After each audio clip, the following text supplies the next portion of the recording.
And finally, Handicap Chases. So I'm going to throw a couple into the mix here. First, as I said, I think Dacia Abba in the Kinmure has got a cracking chance. I think in Tukas in the Grand Annual, he's another one that I think will go very well. Diarmuid Nolan, Handicap Chasers.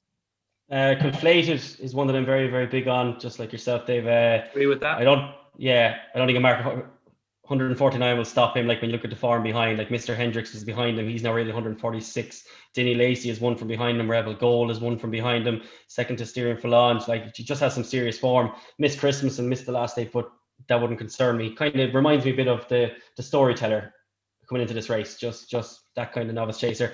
I love Happy Go Lucky. Absolutely mad about him for the Ultima. I know he's only had 8 runs, but a lot of them are absolutely full of battles. So I really like Happy Go Lucky, but he's been well found now in the market. And two for the Grand Annual. I think Chosen Mate will go very well again. I know he's 156, but it wouldn't surprise me to see young Jordan Gainford or another claimer on him. Jordan Gainford taking 7 off would mean that he'd only be 2 pounds higher than last year. And the way he won, although people do need to remember that this is going to be a completely different race on a different course. And I really like Embittered of 146, ran a huge race in the County Hurdle last year, off that exact same mark. 2 horses in front of him were Aramon and St. Wat. They have definitely franked that form since. So off 146, the very same mark, Embittered in the Grand Annual as well. Dean Ryan, Handicap Chasers. Yeah, I'm going to go. Your mate Keels is one of his naps is Lieutenant Rocco, isn't it? Oh, he can't. I tell you, he hasn't shut up about Lieutenant Rocco for the last 2 weeks. He's a Bismarck of mine for the festival, I think. What is he? 3 from 3 on heavy ground. I agree with him there. 0 from 6 on anything else, and he pulled up at the festival last year. He's probably reasonably well handicapped, but I think he might want a downpour. I go against that one with I think Happy Go Lucky's got a great chance on Derma mentioned, but one for the team I thought was interesting if he sneaks in. A few need to come out, but he's off a marker 140. Nick Williams, of course, Kustar Savola, Maljamar, etc. It's a good race for him. I think he's running the right races behind Next Destination, Shamblu, the big breakaway. I think he's got a good chance. Tom Schooner will ride that, hopefully. And I think one for the team's a good bet. Zanza, that Tom Seagal gave the world, which is really unfortunate because he was a massive price. I think it was 33 to 1. Yeah, that's all gone. But I still think he'd go very well. Lack of experience, and he's coming off that fall. But that fall was when he would have beat Sky Pirate, I think, or at least gone very, very close. And now the turnaround in weights is unreal. Zanza could go off even shorter than he currently is. Venetia Williams is normally what you want for the plate. So I looked through hers. Espoir de Guy I thought was interesting. You think about what she's running there. She's had 1-2s in the race, like to Something Wells, like Idel First, Carrick Boy. Espoir de Guy, a little bit unlucky at Cheltenham, I thought, last season, ran an Imperial Auras race, I think, and just got messed around at the start, actually come in a bit sore. Has done everything right since then. He's a big price. He guaranteed a run 25 to 1. I thought that was interesting. And I like your Deja Abu running back in the race for Dickie Johnson and Hemmings. Deja Abba. Abu, isn't it? Abba. No, okay. Abba, yeah. Well, as in Waterford Abba. Yeah. Or Waterloo. No, Waterford. The Deja. Donn McClean, any handicap chasers you like?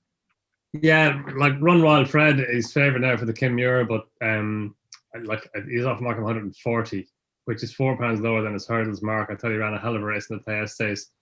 It's going to be an odd Kinmure this year, isn't it? With professional riders and an odd National Hunt Chase. Yeah, it will. Anyway, are you going to elaborate there, no? What? No, but it's I was looking at my notes. What? I was looking at my notes. I thought you were going to elaborate. It's going to be odd, isn't it? Seeing just having no amateur riders there. It's going to be it's just one of the other. Everything about this year's Cheltenham Festival is going to be odd. Everything. I still haven't come to terms with the fact that I won't be there. Yeah. So I'm the same. Sickening. Anyway, have you any fancies for us? Yeah, Milan native, I think, if he goes in the Ultima. He's only £8 higher than he was when he won the Kinmure last year, and he won that with any amount in hand. He only won by 2 or 3 lengths in the end, but he bolted up and back, course form, going back to Cheltenham. I think he's about a 16 to 1 or 20 to 1 shot. I think he could be interesting in the Ultima, all right. Yeah. Lovely stuff. Milan native for Donn McClean in the Ultima. Mikey, should I ask anything? I haven't really followed it, but the green and gold always do well. Does the Wave of the Sea go on the Grand Annual? Or? Could do. Winner last time at the Dublin Racing Festival, yeah. There's a lot of winners came out of it, but I agree with Don there. Milan native, love that crack, love Chosen Mate. The horses that have been, going back to Cheltenham again, and probably with these races in mind. So look at each to their own. But Milan native, chosen mate there would be nice. But the one that's well weighted is Wave of the Cedar in the Grand Annual. I think he might have a squeak. Lovely stuff. And finally, David Mullins, do you like anything in the handicap chases? The shunter, I think. Where do you think he'll go? I'd say the Grand Annual. Really? Yeah, I think so. No, I don't know. Does he get the bonus if he wins that? Yeah. If it's any race, yeah. Anyways, yeah. I thought he'd go for the Grand Jennings, Annual. you surely know. I don't think Paul Byrne doesn't tell his left hand what his right hand is doing. Is he tell me? He'd tell you, I'd say, would he? He trusts you. Yeah. In Mikey, we trust, he'd say. He's a shrewd operator, isn't he? Yeah, you go mad with me now for saying that now. We're talking about him. Yeah. He's very good, though. Very shrewd. So the shunter, you think, could go in the Grand Annual, David? That's what I'd fancy him in anyway. And then the Kim Muir, the favourite, Runaway Fred. I think it's brilliant. Don was going to say Cheltenham's going to be very different this year without the amateurs, but like it is, it's Jamie College, Patrick Mullins, Barry O'Neill, maybe a few others as well. They were just a stone better than everyone else. That's where you were going to get your few pounds, you know. But listen, I think Runwell Fred, I think he's a good thing. Very interesting. Okay, Runwell Fred.